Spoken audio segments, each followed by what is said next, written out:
ఘనంగా 76వ గణతంత్ర వేడుకలు నెల్లూరు జిల్లా సీతారామపురం మండలంలోని అన్ని ప్రభుత్వ ప్రైవేటు పాఠశాలలలో మరియు ప్రభుత్వ కార్యాలయాలలో 76వ గణతంత్ర వేడుకలు ఘనంగా నిర్వహించారు। ఈ కార్యక్రమంలో MPDO Bhaskar, MEO Mastanvalli, EO PRD Bhargavi, ఉపాధ్యాయులు రవీంద్ర, తిరుపతయ్య, శివరామరాజు, వెంకటేశ్వర్లు, విద్యార్థులు పాల్గొన్నారు। मज़हब नहीं सिखाता आपस में बैर रखना, हिंदी है हम वतन है हिंदुस्तान हमारा सारे जहां से अच्छा।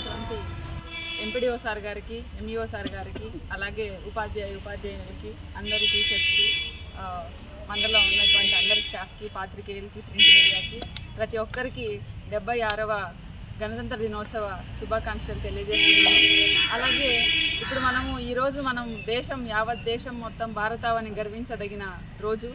ఎందుకంటే ఆనాడు మనం స్వాతంత్ర దినోత్సవం జరుపుకున్నామే కానీ మన దేశాన్ని ఇంత పెద్ద యంత్రాంగము, భిన్న కులాలు, మతాలు, వర్గాలు, భాషలు మాట్లాడేటువంటి భారతదేశంలో ఒక పడవకి మనం ఎలా అయితే దిక్సూచి ఉంటుందో మనం ఎలా నడుచుకోవాలి అనేటువంటి నిబంధనలు, నియమాలతో కూడినటువంటి ఒక రాజ్యాంగాన్ని రూపొందించుకొని 1949 నవంబర్ 26వ తేదీనే మనం ఆమోదించుకోవడం జరిగింది।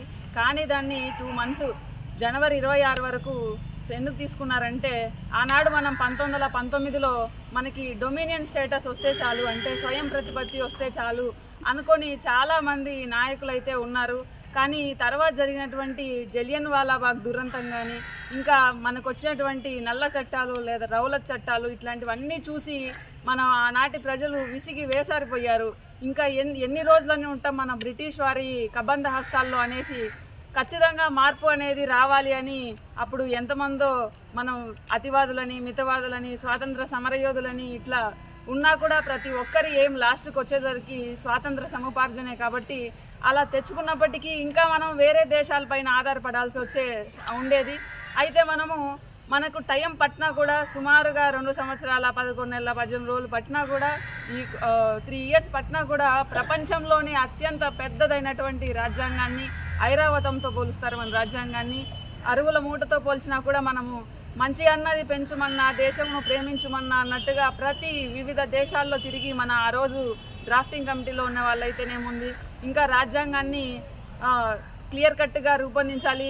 ఎన్ని సంవత్సరాలైనా ఇప్పుడు చూడండి మనకి 75 సంవత్సరాలు పూర్తయి 76వ సంవత్సరం వచ్చినా కూడా ఆ రాజ్యాంగాన్ని ఇంకా మనం అంటే దాన్నే మనం బేస్గా తీసుకుంటున్నాము, కాలానుగుణంగా సవరణలు చేసుకుంటున్నాము। అంత ఫ్లెక్సిబిలిటీగా ఉన్నటువంటి మన రాజ్యాంగం ప్రపంచంలో కూడా ఎక్కడా లేనటువంటి రాజ్యాంగాన్ని మనము రూపొందించుకొని ఈ జనవరి 26న పూర్ణ స్వరాజ్ అని ఆ రోజుని మర్చిపోకూడదు అని వచ్చే కాలం పిల్లలు మర్చిపోకూడదని